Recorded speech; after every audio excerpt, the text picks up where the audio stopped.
아침에 눈을 뜨니 뭔가 좀 달라져 있었다. 비 때문이었다. 흐린 날 숲에서 뿜어나오는 청회색 기운은 여전했지만 조금 더 밝은 느낌이었다. 나는 베일처럼 창밖을 가리던 안개가 오늘은 보이지 않는다는 걸 깨달았다. 벌떡 일어나 밖을 내다본 나는 경악하고 말았다.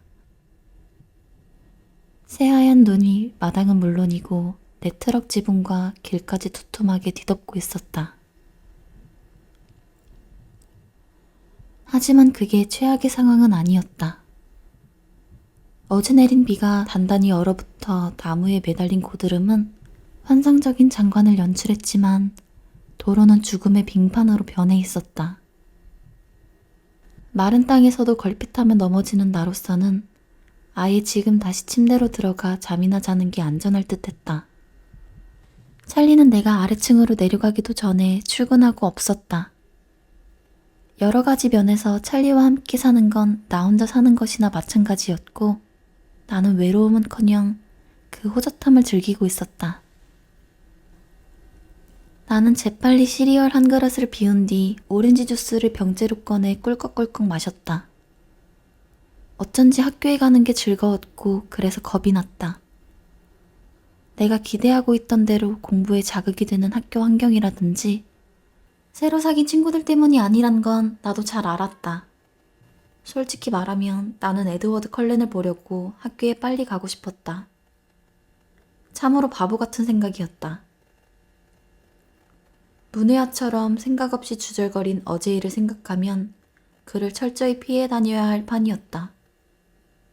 게다가 그에겐 수상한 구석이 있으니까. 왜 자기 눈에 대해 거짓말을 했을까? 나는 아직도 가끔 그가 뿜어내는 적대감을 느끼지만 그의 완벽한 얼굴을 상상할 때마다 여전히 말문이 막혔다. 물론 그와 내가 노는 물이 완전히 다르다는 것도 잘 알고 있었다. 그러므로 오늘 그를 만나기를 이토록 고대해서는 안 되는 일이었다. 진입로에 얼어붙은 벽들 위를 걸어가며 나는 온 정신을 집중해야 했다. 마침내 트럭에 도착한 순간 휘청이기는 했지만 가까스로 사이드 미러를 붙잡고 매달릴 수 있었다. 분명 나에게 악몽 같은 날이 될 게 틀림없다. 학교까지 운전하는 길에 나는 넘어질지 모른다는 두려움과 자꾸 떠오르는 에드워드 컬렌 생각에서 벗어나기 위해 마이크와 에릭 그리고 이곳 10대 남자애들이 나에게 보이는 반응이 이전과는 확실히 다르다는 것에 대해 곰곰이 생각했다. 내 모습은 분명 피닉스에 있을 때와 똑같았다. 거기선 남자애들이 어색한 사춘기 단계를 천천히 거치는 나의 성장 과정을 모두 지켜보았기 때문에 여전히 나를 어리게 생각하는 건지도 몰랐다. 어쩌면 새로운 게 지극히 드물거나 거의 없는 이곳에서 내가 새로운 인물이기 때문일 수도 있었다. 내가 꼴사나올 만큼 운동신경이 둔한 점에 대해서도 오히려 여기 남학생들은 공경에 빠진 연약한 아가씨 같은 느낌을 받는지 한심하기보다는 사랑스럽다고 여기는 듯 했다. 이유가 어떻든 강아지처럼 졸졸 따라다니는 마이크의 호의와 기사도 정신을 철저히 발휘하는 에릭의 행동은 당혹스러웠다. 차라리 예전처럼 무시하며 지낼 때가 더 좋았던 걸까? 잘 모르겠다. 내 트럭은 검게 얼어붙은 아스팔트 위에서도 아무 문제 없는 듯했다. 그래도 중앙선을 넘어가는 교통사고를 내고 싶지는 않았으므로 천천히 차를 몰았다. 학교에 도착해 트럭에서 내린 나는 왜 그토록 운전에 문제가 없었는지 알게 되었다.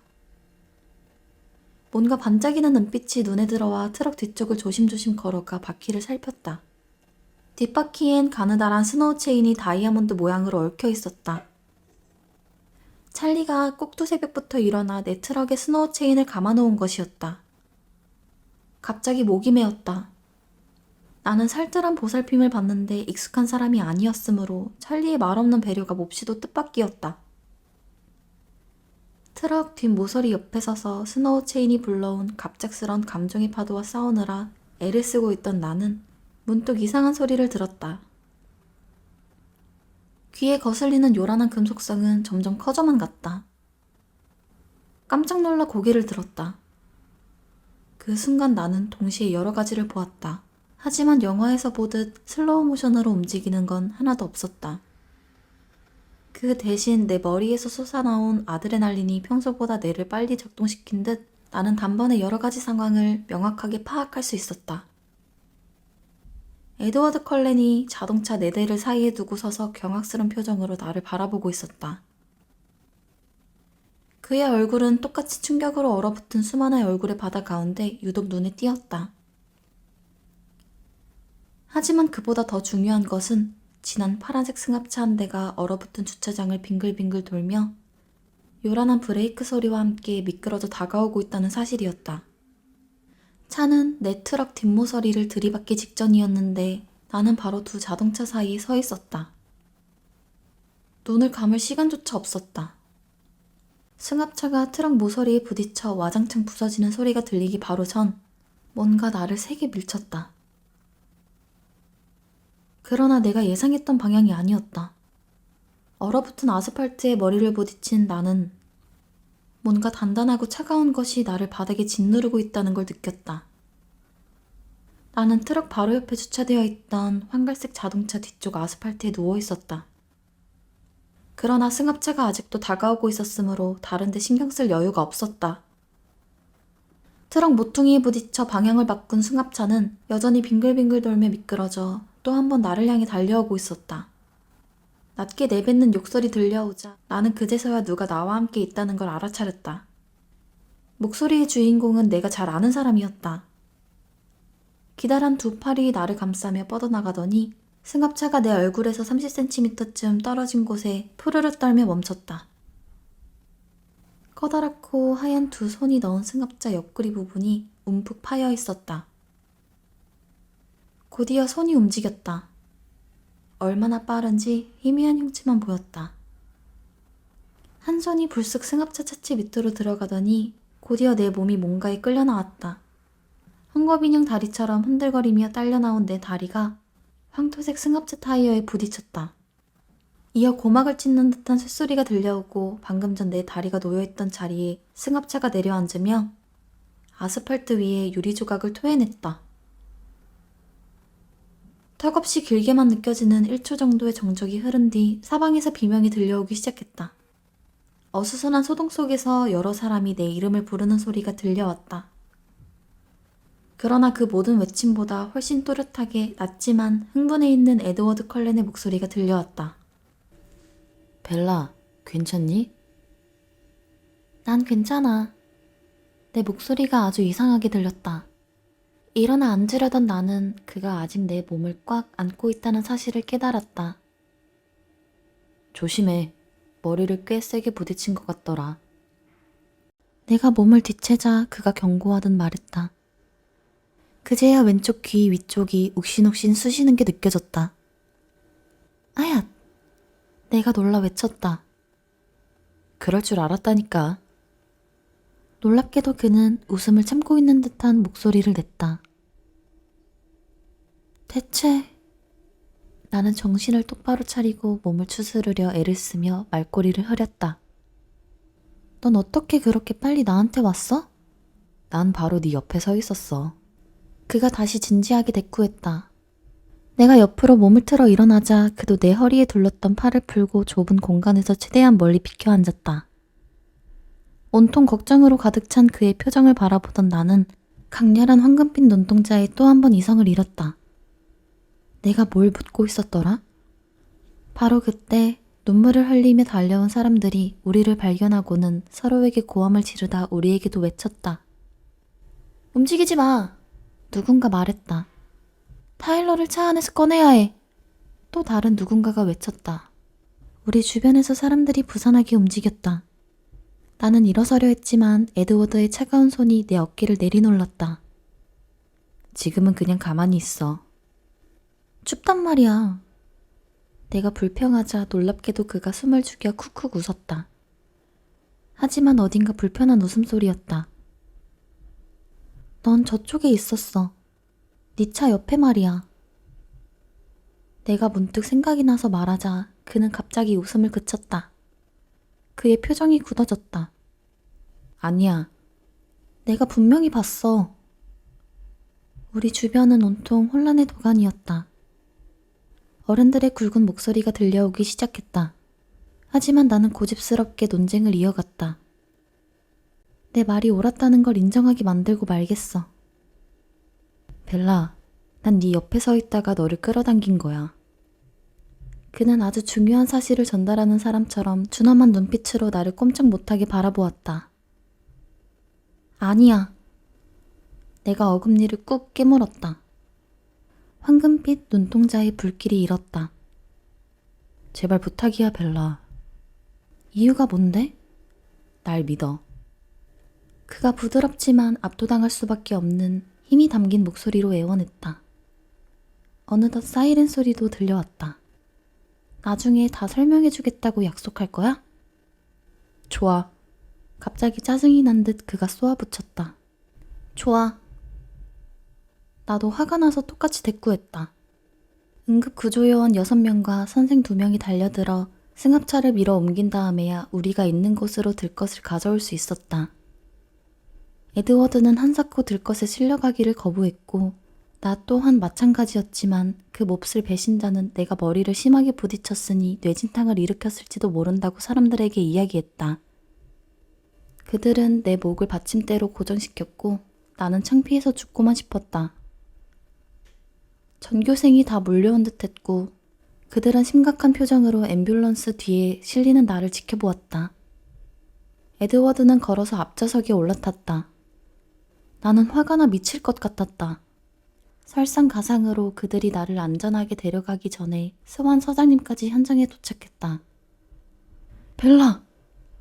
들것에 누운 나를 알아본 찰리가 깜짝 놀라며 소리쳤다. 전 멀쩡해요. 아니 아빠, 하나도 안 다쳤어요. 나는 한숨을 쉬었다. 그는 가장 가까이에 있는 응급구조 요원에게 내 상태를 다시 확인했다. 나는 머릿속에서 아우성을 치며 뒤섞여 뒤풀이되고 있는 말도 안 되는 모습들을 놓고 고민하느라 시선을 돌렸다. 사람들이 나를 들어올려 사고 현장에서 멀어질 때 황토색 차 범퍼가 깊이 파여있는 것이 눈에 들어왔다. 에드워드의 어깨 곡선을 그대로 옮겨놓은 듯한 모양이었다. 아주 또렷해서 마치 그가 차에 기댄 채 몸을 지탱하면서 금속 프레임이 굽어질 만큼 힘을 쓴 것 같았다. 이어 멀리 바라보고 있는 그의 가족들 모습도 눈에 들어왔다. 못마땅한 표정에서 분노에 찬 얼굴까지 각기 다른 반응을 보이고 있었지만 그 누구도 에드워드의 안전을 염려하는 것 같지 않았다. 나는 방금 본 것들을 논리적으로 설명할 길을 찾아보려고 애를 썼다. 내가 미쳤다는 전제만 빼놓고서. 물론 앰뷸런스는 병원까지 경찰차의 호위를 받았다. 사람들이 나를 들것째 차에서 내려 옮기는 동안 몹시 민망했다. 에드워드가 제 발로 뚜벅뚜벅 걸어 병원 문을 열고 들어서는 걸 보니 더욱 열이 올랐다. 사람들은 길게 한 줄로 놓인 침대 중에서 파스텔 색상 무늬가 들어간 커튼이 달린 응급실로 나를 옮겼다. 간호사가 내 팔에 혈압계를 두른 뒤 혀 밑에 체온계를 꽂았다. 아무도 나를 배려해 커튼을 쳐주지 않았으므로 나 또한 바보처럼 목보호대를 계속하고 있을 의무는 없다고 생각했다. 간호사가 멀어지자 나는 재빨리 목보호대를 풀어 침대 밑으로 던졌다. 병원 직원들이 또 한 번 부산하게 움직이더니 또 한 대의 이동 침대가 내 옆으로 다가왔다. 피에 젖은 붕대를 머리에 단단히 감고 실려온 사람은 정치사회 수업을 같이 듣는 타일러 크로울리였다. 타일러의 상태는 나보다 100배는 나빠 보였다. 그런데도 그는 나를 걱정스러운 눈빛으로 쳐다보았다. 벨라, 미안해. 난 괜찮아. 너야말로 심각해 보이는데 괜찮니? 우리가 이야기를 나누는 사이 간호사들이 피에 젖은 붕대를 풀기 시작했고 그의 이마와 왼쪽 뺨 전체를 뒤덮은 철과상이 드러났다. 그는 내 질문을 무시했다. 내가 널 치어 죽이는 줄 알았어. 너무 빨리 달리다가 빙판을 만나는 바람에. 간호사가 얼굴을 닦기 시작하자 그가 움찔했다. 걱정하지 마. 결국 날 치지도 않았잖아. 어떻게 그렇게 빨리 비켰어? 분명히 거기 있는 걸 봤는데. 금세 없어졌더라. 그게 에드워드가 날 잡아당겨줬어. 타일러는 어리둥절한 표정을 지었다. 누가? 에드워드 컬렌 말이야. 내 옆에 서 있었거든. 나는 언제나 거짓말에 서툴렀다. 내가 듣기에도 전혀 그럴듯하지 않았다. 컬렌이? 난 못 봤는데. 아휴, 모든 게 너무 순식간이라 그랬나 보다. 걘 괜찮은가? 그런 것 같아. 걔도 여기 어디 있을 텐데. 사람들이 걔는 들것에도 안 태우던걸? 역시 내가 미친 게 아니었다. 그렇다면 어떻게 된 거지? 내가 본 걸 설명할 길이 없었다. 이번엔 사람들이 내 침대를 밀고 머리 엑스레이를 찍으러 갔다. 나는 그들에게 아무렇지 않다고 말했고 내 말이 옳다는 게 밝혀졌다. 뇌진탕도 아니었다. 내가 그만 가봐도 좋은지 묻자 간호사는 먼저 의사의 허락을 받아야 한다고 말했다. 그래서 하는 수 없이 응급실에서 죽치고 기다리며 끊임없는 타일러의 사과와 나중에 빚을 갚겠다는 약속을 들으면서 괴롭힘을 당해야 했다. 나는 멀쩡하다고 아무리 설득해도 타일러는 계속해서 자책했다. 결국 나는 눈을 감고 그를 무시했다. 그런데도 그는 끊임없이 중얼거리며 반성했다. 잠이 들었나? 감미롭고 멋진 목소리에 나는 눈을 번쩍 떴다. 에드워드가 내 침대 발치에 서서 씩 웃고 있었다. 나는 그를 무섭게 노려보았다. 하지만 그것도 쉽지 않아서 남들이 보면 거의 추파를 던지는 것처럼 보일 것 같았다. 에드워드, 정말 미안하다. 타일러가 입을 열자 에드워드는 한 손을 들어 그의 말문을 막았다. 피 한 방울 안 흘렸으니 사과할 거 없어. 그렇게 말하며 에드워드는 새하얀 이를 드러내 보였다. 그는 타일러의 침대 끝에 걸터 앉아 나를 바라보며 다시 싱긋 웃었다. 검사 결과는 어땠어? 아무 이상 없는데도 못 보내주겠대. 넌 어떻게 우리들처럼 이동 침대에 묶이지도 않고 마음대로 돌아다녀? 내가 투덜거렸다. 다 연줄이 있어 그런 거지. 하지만 염려 마. 너도 구해주려고 온 거니까. 에드워드가 대꾸했다. 이어 침대를 돌아 나타난 의사를 본 나는 저절로 입이 벌어졌다. 젊은 의사는 금발이었고 내가 본 그 어떤 영화배우보다도 잘생긴 남자였다. 하지만 그는 창백하고 지친 표정이었으며 눈가에도 검은 그림자가 드리워져 있었다. 찰리의 설명대로라면 이 사람이 바로 에드워드의 아버지일 터였다. 컬렌 박사가 놀랍도록 매력적인 목소리로 물었다. 스완 양, 좀 어때요? 전 괜찮아요. 그렇게 대답하는 것이 마지막이기를 바라며 내가 대꾸했다. 그는 내 머리 위쪽 벽에 걸린 형광판으로 걸어가 불을 켰다. 엑스레이는 좋아 보이네요. 머리 아파요? 에드워드 말로는 머리를 상당히 세게 부딪혔다던데. 괜찮아요. 나는 한숨을 쉬며 또 똑같이 대답한 뒤 에드워드를 잠깐 흘겨보았다. 내 두개골을 가볍게 어루만지는 의사의 서늘한 손길이 느껴졌다. 내가 움찔하는 걸 그는 놓치지 않았다. 만지면 아픈가? 심하진 않아요. 사실 그보다 더 심하게 머리를 부딪힌 적도 많았다. 크크 웃는 소리가 들려 돌아보니 에드워드가 선심이라도 쓰듯 말없이 웃고 있었다. 내 눈이 가늘어졌다. 아버님께서 대기실에서 기다리고 계시니까 오늘은 가도 좋아요. 하지만 어지럽거나 시력에 조금이라도 이상이 있으면 병원으로 다시 와야 해요. 학교로 돌아가면 안 될까요? 찰리가 간호를 한다고 나설 것이 마음에 걸려 내가 물었다. 오늘은 그냥 쉬는 게 좋겠어요. 나는 에드워드를 흘낏 바라보았다. 쟤는 학교로 돌아가나요? 우리가 무사히 살아남았다는 좋은 소식을 누군가는 학교에 퍼뜨려야 하잖아. 에드워드가 잘난 체하며 말했다. 사실은 대기실에 전교생이 거의 다 와서 기다리는 것 같던데. 컬렌 박사가 말했다. 아, 안 돼. 나는 양손으로 얼굴을 가리며 한탄했다. 컬렌 박사가 눈썹을 살짝 들어 올렸다. 병원에 더 있고 싶어요? 아니요, 아니에요. 나는 침대 옆으로 다리를 늘어뜨리고 벌떡 일어났다. 너무 빨리 일어나는 바람에 비틀거리자 컬렌 박사가 나를 잡아주었다. 그는 걱정스러운 표정을 지었다. 괜찮아요. 내가 다시 한번 의사를 안심시켰다. 내가 균형을 못 잡은 게 머리를 부딪힌 것과 아무런 상관이 없다는 말을 굳이 할 필요는 없겠지. 혹시 두통이 생기면 타이레놀을 먹어요. 의사가 나를 붙들어주며 권했다. 그렇게 심하진 않아요. 굉장히 운이 좋았다고 들었어요.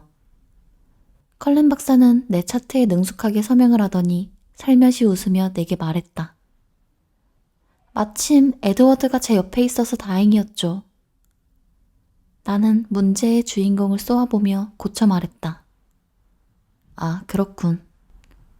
컬렌 박사는 고개를 끄덕이곤 갑자기 눈앞에 있는 서류에 열중하는 채 했다. 이어 그는 외면하듯 고개를 돌려 타일러를 바라보더니 옆 침대로 걸어갔다. 내 직감이 말해주었다. 의사 또한 연루되어 있다고. 안 됐지만 너는 여기 좀 더 있어야 할 것 같구나. 컬렌 박사가 타일러에게 말한 뒤 그의 상처를 진찰하기 시작했다. 의사가 등을 돌리자마자 나는 에드워드 옆으로 갔다. 잠깐 나랑 얘기 좀 해. 내가 숨을 죽인 목소리로 시근덕거렸다. 그는 갑자기 이를 꽉 깨물며 뒤로 한 걸음 물러났다. 그가 이를 꽉 문 채 말했다. 너희 아버지가 기다리신다잖아. 나는 컬렌 박사와 타일러를 흘끔 보았다. 괜찮다면 너랑 단둘이 이야기하고 싶은데. 내가 다그쳤다. 그는 나를 노려보다가 느닷없이 등을 돌리고 응급실을 성큼성큼 걸어갔다. 그를 따라가느라 나는 거의 뛰어야 했다. 우리가 응급실 모퉁이를 돌아 짧은 복도로 들어서자마자 그가 돌아서서 나를 마주보았다. 원하는 게 뭐야? 그가 화난 듯 물었다. 눈빛이 싸늘했다. 그의 차가운 태도에 주눅이 든 나는 처음 생각했던 것보다 훨씬 누그러진 말투로 입을 열었다. 넌 나한테 설명해줄 의무가 있어. 난 네 생명을 구한 사람이야. 너한테 빚진 거 없어. 그의 화난 목소리에 나는 몸이 움츠러들었다. 아까 약속했잖아. 벨라, 넌 머리를 부딪혔어. 지금 무슨 얘기를 하는지도 알지 못하잖아. 그의 말투는 신랄했다. 이번엔 나도 폭발할 지경이었으므로 지지 않고 그를 노려보았다. 내 머린 멀쩡해. 그도 마주 노려보았다. 대체 뭘 원하는 거야? 난 진실을 알고 싶어. 내가 왜 너를 위해 거짓말을 해야 하는지 알아야겠어. 넌 대체 무슨 일이 있었다고 생각하는데? 내 입에서 성급한 대답이 쏟아져 나왔다. 넌 분명 내 옆에 없었어. 타일러도 널 보지 못했으니까. 내가 머리를 너무 심하게 부딪혔다는 핑계는 대지 마. 승합차가 우리 둘 다 뭉개버릴 상황이었는데 결과는 전혀 달랐지. 네가 손을 짚었던 차 옆구리엔 깊이 팬 자국이 남았고 다른 차도 범퍼가 찌그러져 있더라. 그런데 넌 하나도 다치지 않았어. 게다가 승합차가 내 다리를 으스러뜨리려는 찰나에 넌 차를 들어올리고. 내가 듣기에도 완전히 실성한 듯한 이야기였으므로 계속할 수가 없었다. 너무 화가 나서 눈물이 흐르는 게 느껴졌다. 나는 이를 갈며 눈물을 참으려고 애썼다. 에드워드는 믿어지지 않는다는 듯 나를 뚫어지게 바라보았다. 하지만 그의 얼굴은 변명하듯 굳어져 있었다. 내가 승합차를 들어올려 널 구했다고 생각하는 거야? 그의 말투는 내 정신 상태를 의심하는 듯 했지만 오히려 그 때문에 내 의구심이 더욱 굳어졌다.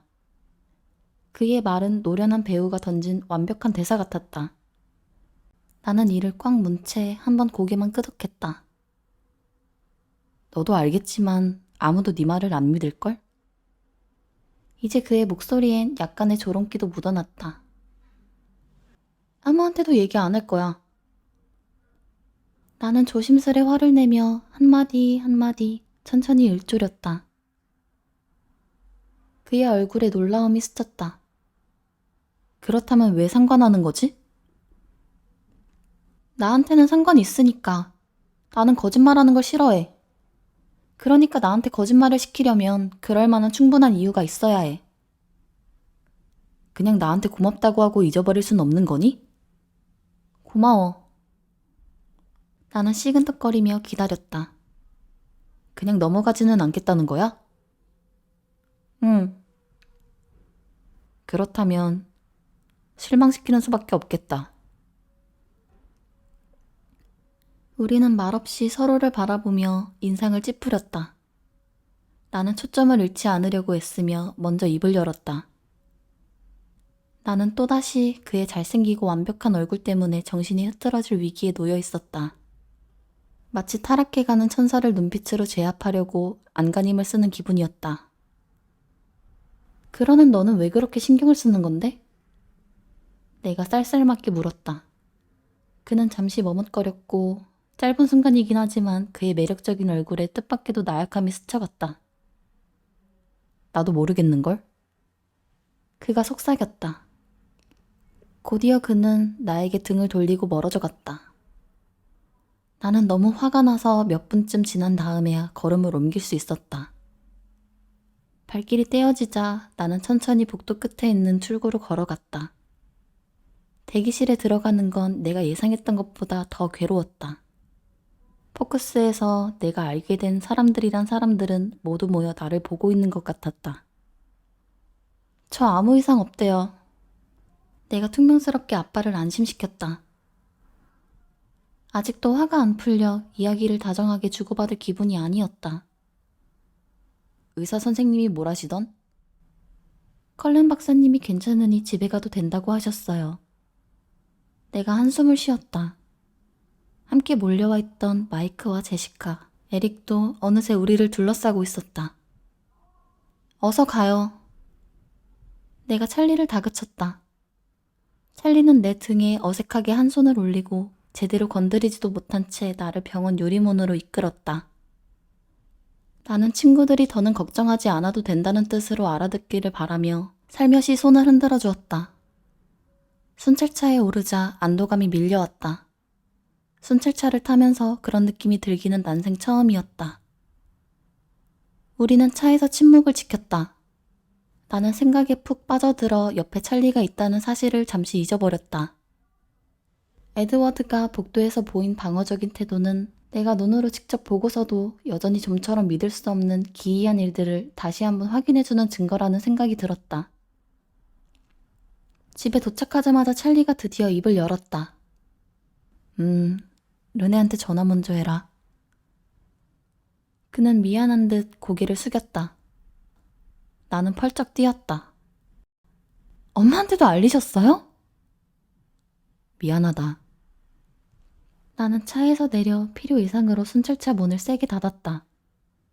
물론 엄마는 완전 히스테리 상태였다. 내가 30번도 넘게 괜찮다고 안심을 시키고 나서야 진정할 기미를 보였다. 엄마는 예전 우리 집이 지금 텅 비어있다는 사실도 잊은 채 집으로 돌아오라고 애원했다. 하지만 엄마의 애원을 물리치는 건 생각보다 쉬웠다. 나는 에드워드를 둘러싼 미스터리에 몰두해 있었다. 그리고 에드워드라는 인물 자체에 더 집착하고 있었다. 멍청하고 어리석고 바보 같은 생각이 아닐 수 없었다. 정상적인 이성을 가진 사람이라면 포커스를 떠나야 마땅하겠지만 나는 그러고 싶지 않았다. 그날 밤 나는 일찍 잠자리에 들어야겠다고 결심했다.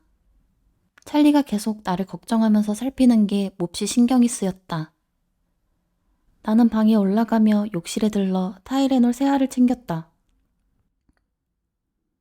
약을 먹으니 훨씬 편해졌고 통증이 사라지자 이내 잠에 빠져들었다.